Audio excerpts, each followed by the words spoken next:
कांग्रेस प्रदेश अध्यक्ष जीतू पटवारी के खिलाफ अशोकनगर में दर्ज एफआईआर को लेकर सियासत गर्मा गई है। इस मामले को लेकर कांग्रेस ने भाजपा पर साजिश और दमनकारी नीति अपनाने का गंभीर आरोप लगाया। रीवा में कांग्रेस जिला अध्यक्ष इंजीनियर राजेंद्र शर्मा ने पार्टी कार्यालय में पत्रकार वार्ता करते हुए कहा कि भाजपा अपनी तानाशाही और राजनीतिक साजिशों से बाज आए। उन्होंने जनता से अपील की कि वह बीजेपी की इस साजिश को पहचाने और सच्चाई के पक्ष में एकजुट हो जाएं। राजेंद्र शर्मा ने कहा कि 10 जून को कलेक्टर के समक्ष शिकायत दर्ज होने के बावजूद जब 11 जून को एक प्रमुख अखबार में यह मामला उजागर हुआ तो बीजेपी ने पीड़ितों को न्याय देने के बजाय विपक्ष को बदनाम करने का प्रयास किया। उनका साफ कहना है कि जीतू पटवारी ने केवल पीड़ितों की आवाज उठाई थी और अब उनके खिलाफ कार्रवाई करके बीजेपी जनता की आवाज दबाने की कोशिश कर रही है। उन्होंने पटवारी को मध्य प्रदेश का नया अंग्रेजों से लड़ने वाला योद्धा बताते हुए कहा कि कांग्रेस ऐसे हर दमन का डटकर मुकाबला करेगी। कांग्रेस ने चेतावनी दी है कि यदि भाजपा ने अपनी दबाव और सत्ता की राजनीति बंद नहीं की तो प्रदेश की जनता समय आने पर उसे करारा जवाब देगी। कार्यालय में सभी रीवा के सम्मानित पत्रकार बंधुओं का स्वागत है, अभिनंदन है। साथियों, आज की यह प्रेस वार्ता एक बड़े महत्वपूर्ण विषय के लिए बुलाई गई है। जैसा कि आप सबको मालूम है कि हमारे मध्य प्रदेश में जो विपक्ष की पार्टी है और उसके प्रदेश अध्यक्ष सम्मानित जीतू पटवारी जी के ऊपर भारतीय जनता पार्टी के द्वारा 26 जून को भारतीय जनता पार्टी के दबाव में प्रशासन द्वारा उनके खिलाफ 26 जून को एक एफआईआर दर्ज की। मामला है अशोकनगर जिले का। 10 जून की घटना है जहां गजराज लोधी और रघुराज लोधी दोनों ने आरोप लगाया कि स्थानीय सरपंच ने उनके और सरपंच के साथियों ने उनके साथ मारपीट की, उनकी मोटरसाइकिल छीन ली और उनको जबरदस्ती अमानवीय रूप से मल खिलाने का प्रयास किया। 11 जून को पत्रिका अखबार में यह मामला प्रकाशित भी होता है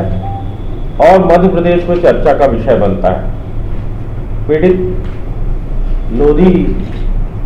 जो परिवार था वो कलेक्टर अशोकनगर को जन सुनवाई के दौरान इसकी जन सुनवाई में शिकायत भी करता है और फिर अचानक से ये मामला एक नया रूप लेता है। 25 जून को पीड़ित ओरछा में मध्य प्रदेश में के जो कांग्रेस पार्टी के अध्यक्ष हैं जीतू पटवारी जी उनसे मिलते हैं और मिलकर उनसे अपनी बात रखते हैं। जीतू पटवारी जी एक जिम्मेदार विपक्ष के नेता होने के नाते और एक संवेदनशील व्यक्ति होने के नाते तुरंत कलेक्टर अशोकनगर से फोन पे बात करते हैं।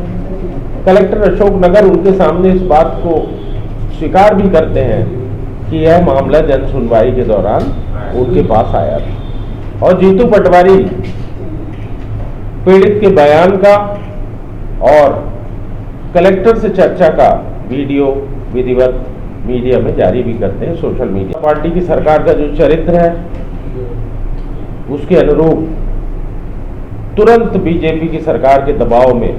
अशोकनगर का जो प्रशासन है वो 26 जून को जीतू पटवारी के खिलाफ एफआईआर दर्ज कर देता है और एफआईआर दर्ज करता है धार्मिक भावना भड़काना और गलत खबर को प्रकाशित करना,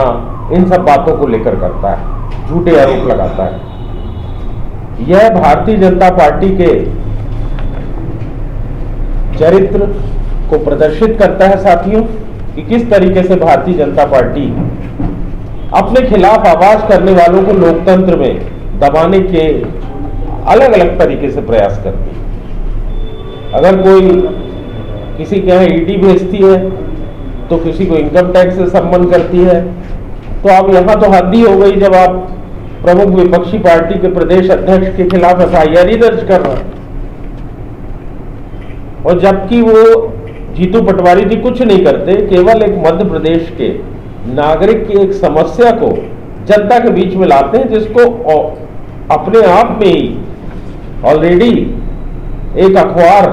प्रतिष्ठित अखबार प्रकाशित कर चुका है, जो मामला जन सुनवाई में जा चुका है। उस पर अगर प्रदेश का प्रतिपक्ष का नेता, कोई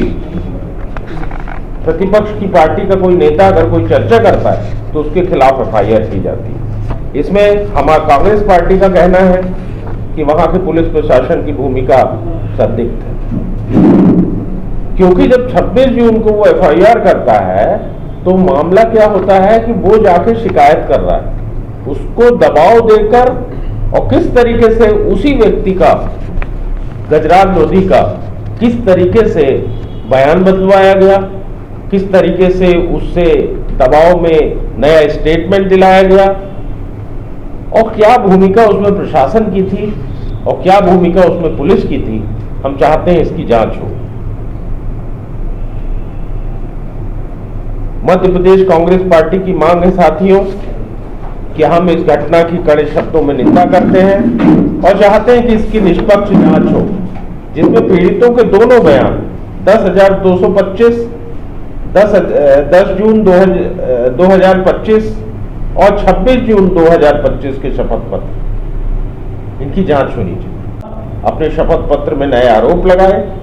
जीतू पटवारी जी के ऊपर जो एफआईआर हो उसे रद्द की जाना चाहिए, और जो भी इसके जिम्मेदार अधिकारी हैं इस एफआईआर को दर्ज करने के लिए और जो इस पर प्रशासन की ओर से दबाव बनाने का जिन्होंने काम किया, उनके खिलाफ जांच की जानी चाहिए और उनको दंडित किया जाना चाहिए। पीड़ितों को निश्चित वो दबाव में बयान दे रहे हैं तो उनकी जान को खतरा भी है, तो उनको सुरक्षा भी उपलब्ध कराई जानी चाहिए। हम मध्य प्रदेश के जागरूक जनता को, आप सभी जागरूक पत्रकार बंधुओं के द्वारा मध्य प्रदेश की जनता से इस बात की अपील करते हैं कि ये जो भारतीय जनता पार्टी का न्याय के खिलाफ षड्यंत्र करने का जो चरित्र है, इसको पहचाने, इसके खिलाफ जनता आवाज बुलंद करे और कांग्रेस पार्टी की आवाज को मदद करें और सहयोग दें। साथियों, ये बीजेपी का जो तानाशाही और दमनकारी चरित्र है,